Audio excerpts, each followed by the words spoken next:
안녕하세요. 아라야 면장입니다. 오늘도 열심히 해보도록 하겠습니다. 좋아요, 구독 부탁드리겠습니다.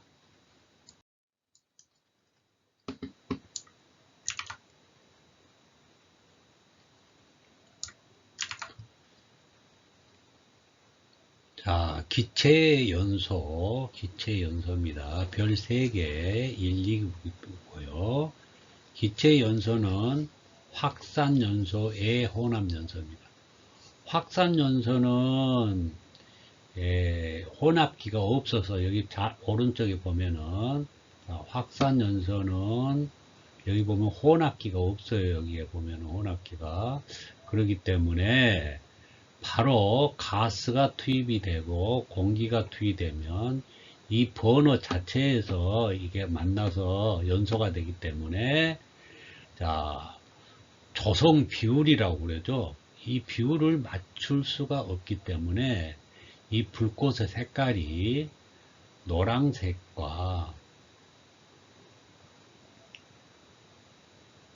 빨간색을 띠게 됩니다. 빨간색을 띄웁니다. 이 색깔을 띄우면 첫 번째 이게 불완전 연소고요.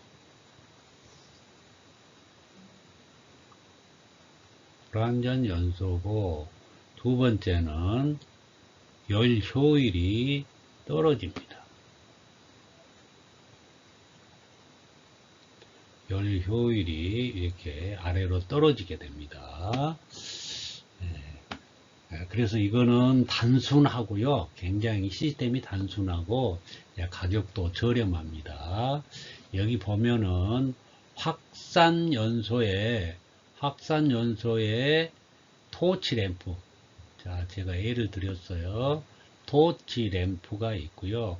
이거는 혼합기가 없는 버너입니다. 자, 그 다음에 밑에 혼합 연소를 봅니다. 혼합기가 있는 버너예요. 혼합기가 있는 버너. 그렇기 때문에 여기서 공기가 투입이 되고, 자, 가스가 투입이 되면 이 혼합기에서 조성 비율이라고 그러죠. 조성 비율이 적정하게 이루어집니다. 그래서 이 혼합된 가스가 이 버너로 공급되면서 이게 연소가 되는데 이때의 색깔은 백색 또는 청색을 띠게 됩니다. 그래서 이거는 열 효율이 완전 연소고요. 자, 백색 청석일 띠면은 완전 연소입니다. 완전 연소에 가깝고 두 번째 뭐예요? 열 효율이 좋습니다. 열 효율이 아주 좋아요. 이렇게. 자, 그리고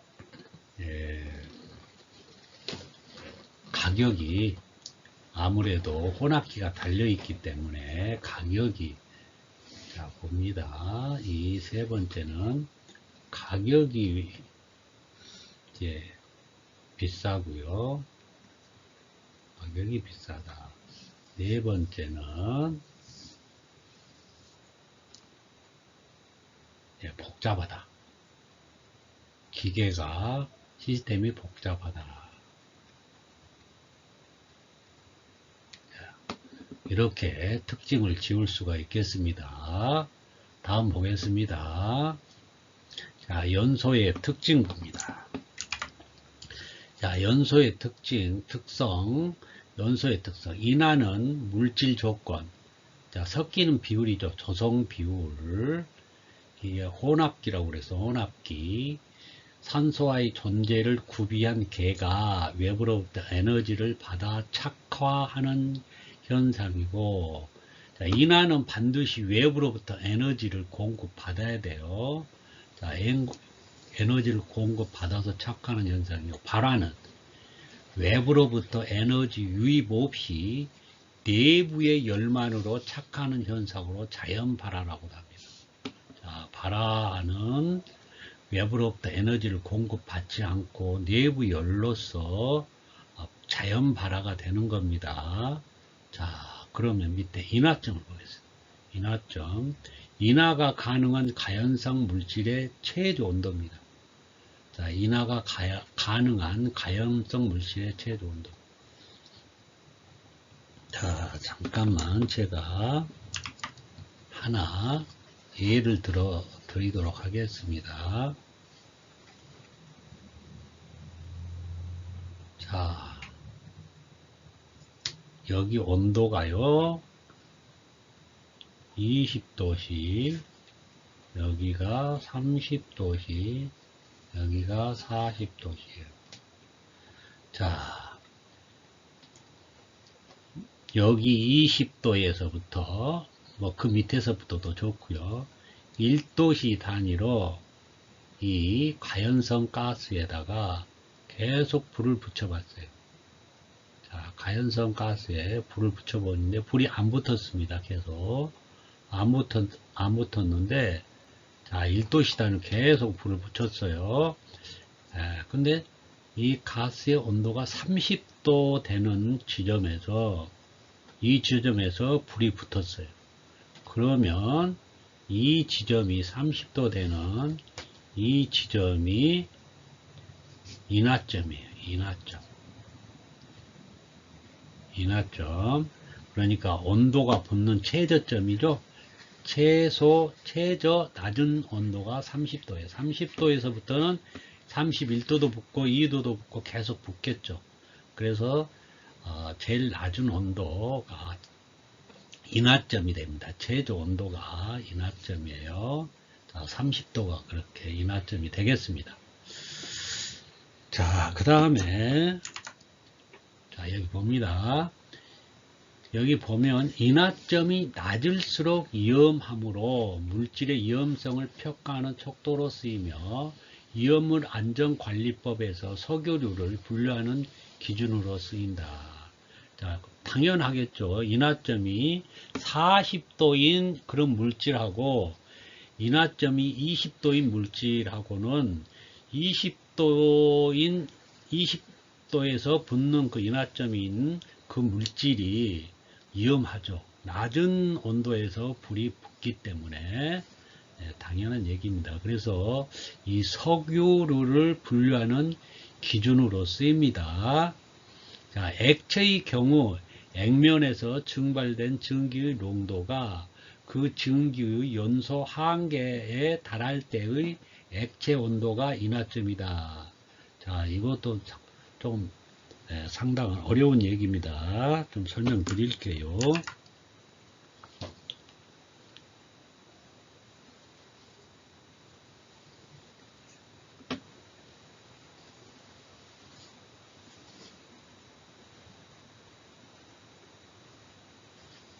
자, 여기가 0 볼륨 퍼센트고요. 위쪽이 오른쪽이 100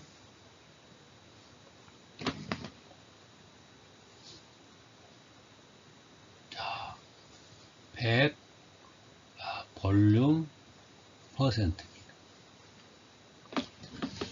자, 여기에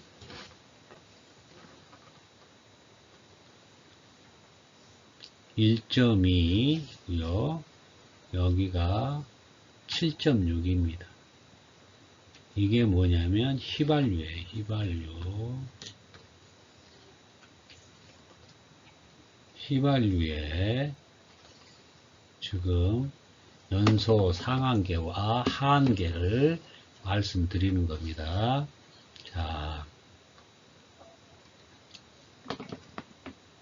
여기 보겠습니다.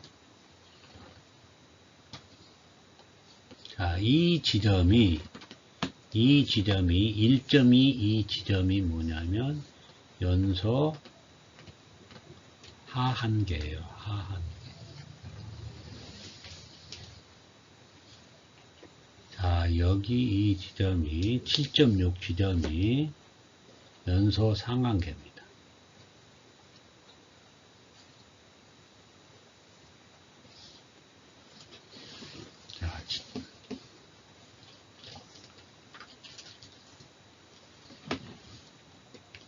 자, 여기가 7.6이죠. 7.6입니다. 여기는 1.2가 되겠고요.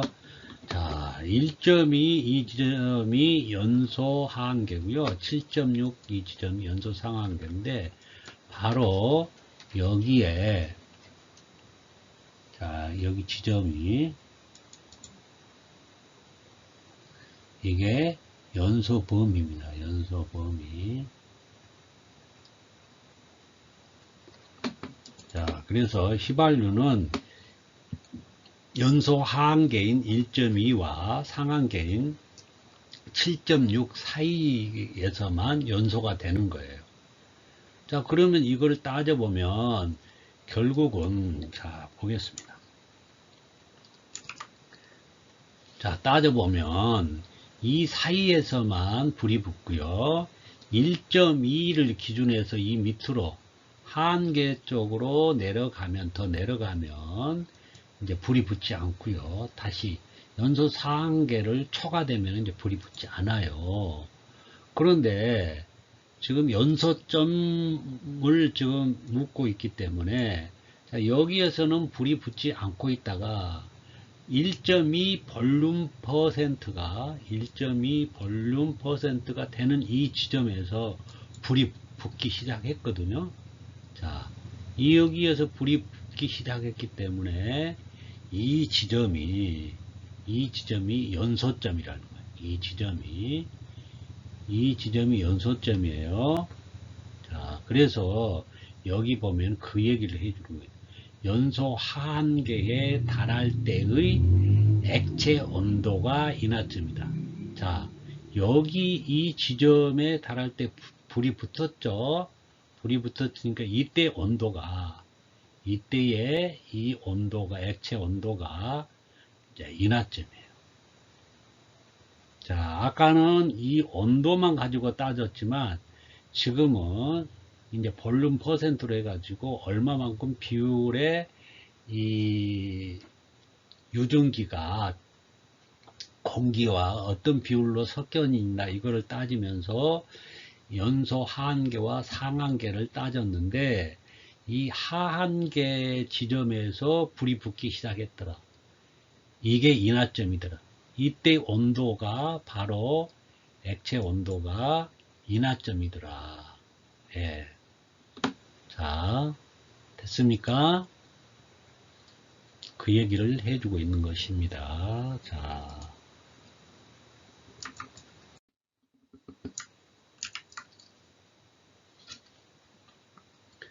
자, 연소점에 대해서 알아보겠습니다. 별 3개고요.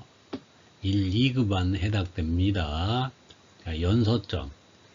인화점은 점화 에너지에 의해 화염이 발생하기 시작하는 온도이고, 연소점은 발생한 화염이 꺼지지 않고 지속되는 온도이다. 더 자세히 말하면 점화 에너지를 제거하여도 5초 이상 연소 상태가 유지되는 온도로서 일반적으로 인화점보다 5 내지 10도 높다. 자, 인화점은 점화 에너지에 의해 화염이 발생하기 시작하는 온도라고 그랬죠. 인화점은. 자, 불이 붙는 최초의 온도가 인화점인데, 그 인화점보다,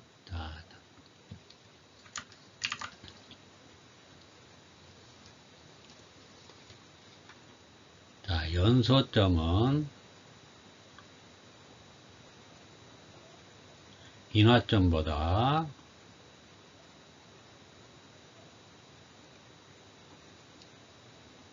5 내지 10도씩 높아요. 연소점은 인화점보다 높고요. 그 다음에 점화 에너지를 이 연소점은 점화 에너지를 제거했어요. 자, 불을 붙이고 바로 점화 에너지를 제거했는데 이게 불꽃이 5초 이상. 자, 5초 이상 지속이 되면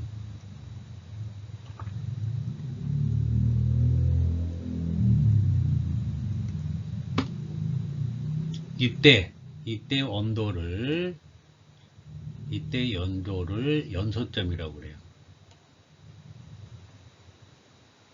자, 5초 이상 지속이 되는 온도를 연소점이라고 한다. 그러니까 인화점하고 연소점은 온도 차이가 5 내지 10도 정도 연소점이 높다고 보시면 됩니다. 자, 발화점 보겠습니다. 자, 발화점은 발화 온도라고도 표현하고요. 착화점, 착화 온도, 자연 발화점, 자연 발화 온도 똑같은 내용입니다. 똑같은 의미를 가지고 있어요. 자, 발화점은 외부로부터 직접적인 에너지 공급 없이 물질 자체의 열 축적에 의하여 착화되는 최저 온도를 발화점이라고 한다. 이거는 이제 자체 가지고 있는 열에 의해서 자연적으로 착화되는 것을 말하는 거죠. 그래서 자연 발화점이라고도 하고 자연 발화 온도라고도 말합니다. 자, 착화점, 착화 온도이라고도 하며 가연성 물질을 공기 중에서 가열함으로써 발화되는 최저 온도이다. 자, 황리는 발화점이 35도씩이었어. 자, 그래서 자연 대기에서도 35도씩만 되면 저절로 혼자 불이 붙어버립니다.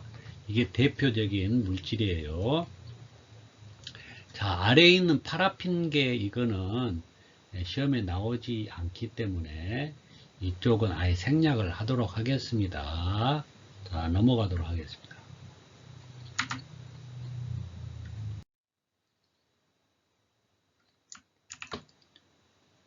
자, 제2장 화재 이론입니다.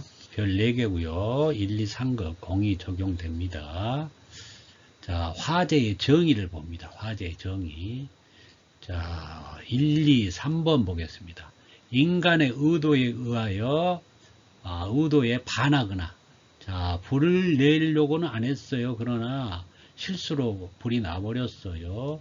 또는 방화에 의하여 일부러 불을 질렀어요. 여야 한다는 거죠. 자, 실화 또는 방화여야 한다. 화재가 되려면. 두 번째, 사회 공익을 해치거나 인명 및 경제적 손실을 수반하기 때문에 이를 방지하기 위하여 소화할 필요성이 있어야 돼요. 소화할 필요성이 없으면은 이거는 화재가 아닙니다. 그러니까 공익을 해치거나 인명 및 경제적 손실을 수반할 우려가 있기 때문에 이를 불을 꺼야 된다는 거죠. 근데 그런 경제적 손실이나 인명이나 이를 해칠 그런 우려가 전혀 없다. 그러면 꺼야 할 필요가 없지 않겠어요? 그러면은 이것도 화재가 아니다는 것이죠. 화재가. 자, 3번. 소화시설 또는 이와 같은 효과가 있는 것을 이용할 필요가 있어야 된다. 자, 불이 났으면 불을 꺼야 되는데 물이라든가 어떤 소화기라든가 뭐 소방차가 온다든가 해서 이거를 소화할 필요가 있어야 되는 거예요. 소화할 필요가 없으면은 이거는 그냥 연소지 화재가 아니다는 겁니다. 자, 밑에 함축된 내용 좀 다시 한번 보겠습니다. 자산 가치의 손실이 없거나 자연히 소화될 것이 분명하여 소화의 필요성을 느끼지 않거나 설령 소화의 필요성이 있다고 하여도 소화 시설이나 소화 장비 또는 간이 소화 용구 등을 활용하여 진화할 필요가 없는 것은 화재로 볼 수 없다. 자, 이게 정의입니다. 자, 화재의 분류 봅니다. 화재의 분류. 자, 1번. 일반 화재, A급 화재. 가장 흔한 화재고요. 가장 많이 일어나는 화재입니다. 자, 일반 화재 A급 화재라고 부르죠. 냉각 소화로 불을 끄고요. 주로 물을 사용해서 끄게 됩니다. 자, 봅니다. 1번. 생활 주변에 가장 많이 존재하는 면화류, 목모, 대패밤, 넝마, 종이, 사륙, 볏짚, 고무, 석탄, 목탄, 목재 등의 일반 가연물과 폴리에스테르, 폴리아크릴, 폴리아미드, 폴리에틸렌, 폴리프로필렌, 폴리우레탄 등의 합성 고분자 물질이 가연물이 되는 화재를 일반 화재라고 합니다. A급 화재.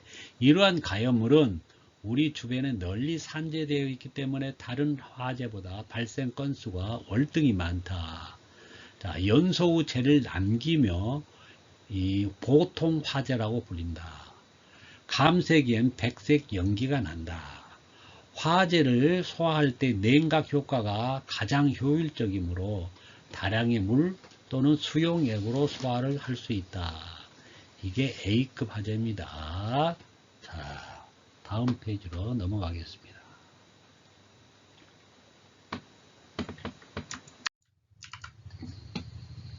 자, 별 4개고요. 1, 2, 3급 해당됩니다. 자, 2번 유류화재. 유류화재는 B급 화재라고 말하고요. 가스 화재가 포함됐습니다. 우리나라는. 다른 나라인 다 그렇지는 않습니다만은 가스 화재를 따로 이렇게 언급하는데 우리는 유류 화재에 포함시켰어요. B급 화재. 자, 상온에서 액체 상태로 존재하는 유류가 가연물이 되는 화재입니다. 그러니까 유류 화재예요. 유류 화재. 연소 후 재를 남기지 않아요. 연소열이 크고 연소성이 적기 때문에 일반 화재보다 위험해요.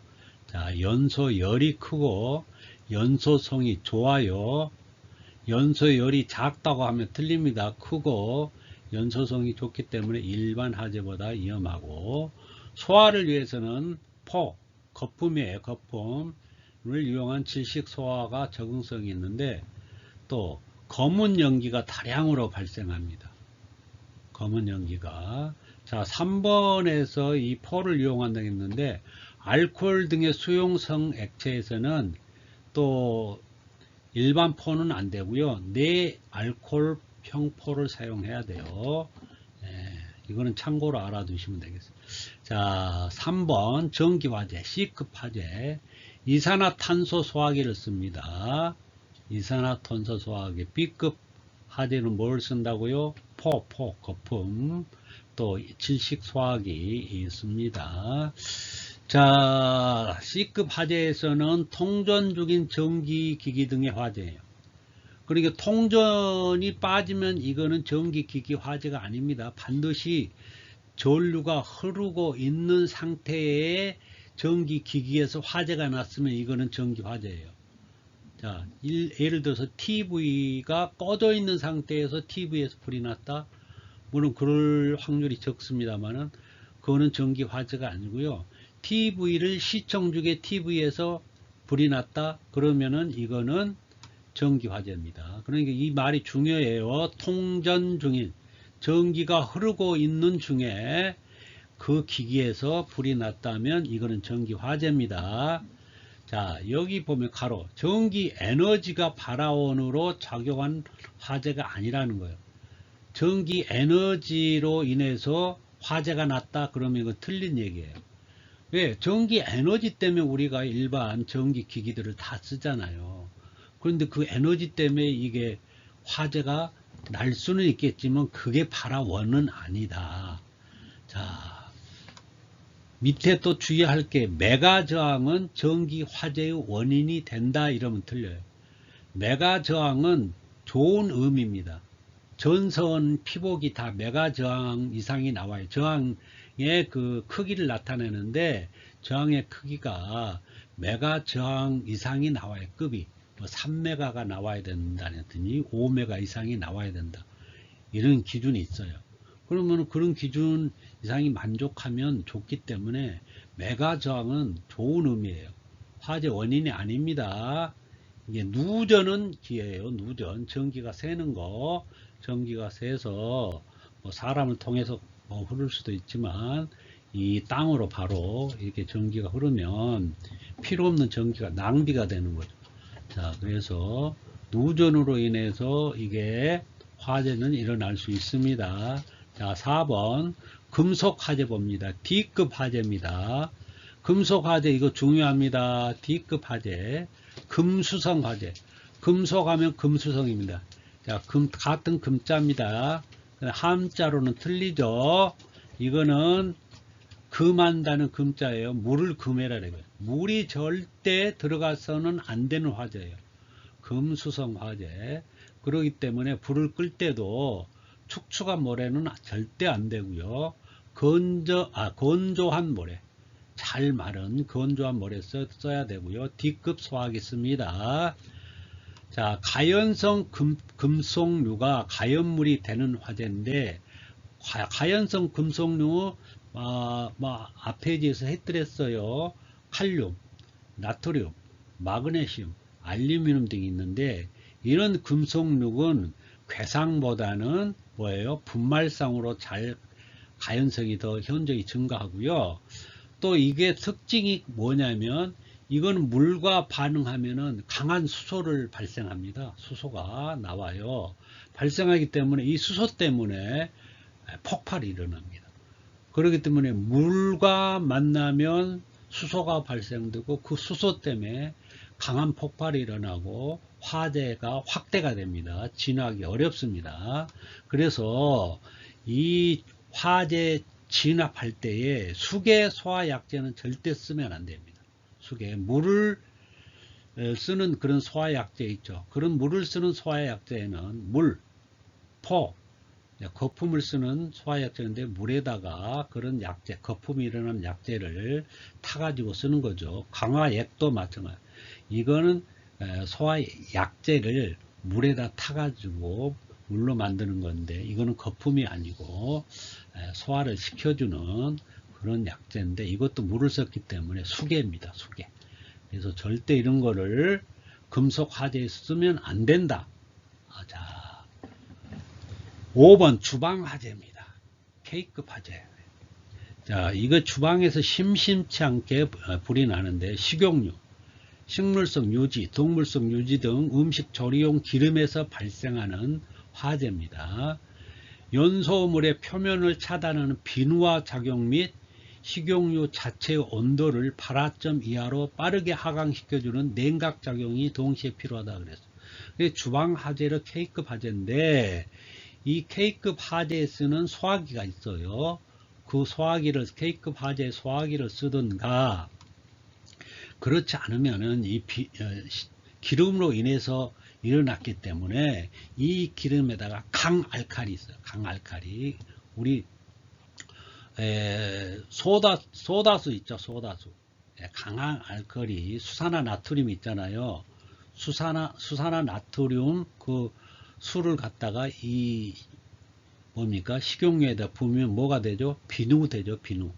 비누와 작용이 되기 때문에 위에가 이렇게 단단해지면서 이제 기름 성분이 아니고 비누가 만드는 과정이 된다는 거예요. 그래서 차단이 됩니다. 공기하고 그게 비누화 작용이에요. 그냥 강한 알칼리성 수산화 나트륨 수를 거기다 부으면은 그게 비누가 되면서 그게 위에가 이렇게 뭡니까 표막이 형성돼. 표막이 형성되기 때문에 이때 공기가 차단돼서 불이 꺼진다. 그래서 이 또 끄는 방법 자체 온도를 발화점 지금 자연 발화가 됐잖아요. 그렇기 때문에 발화점 이하로 낮춰주려면 온도를 낮춰주면 돼요. 온도를 낮춰주면 되는데 어떤 식으로 식용유를 더 부으면 돼요. 이제 물을 부으면 안 돼요. 물은 튀기 때문에 불꽃이 다른 데로 튀어갈 수 있어요. 그러나 식용유를 더 많이 부어버리면 발화점 이하로 떨어지기 때문에 불이 꺼집니다. 이것도 하나의 팁입니다. 자, 넘어갑니다.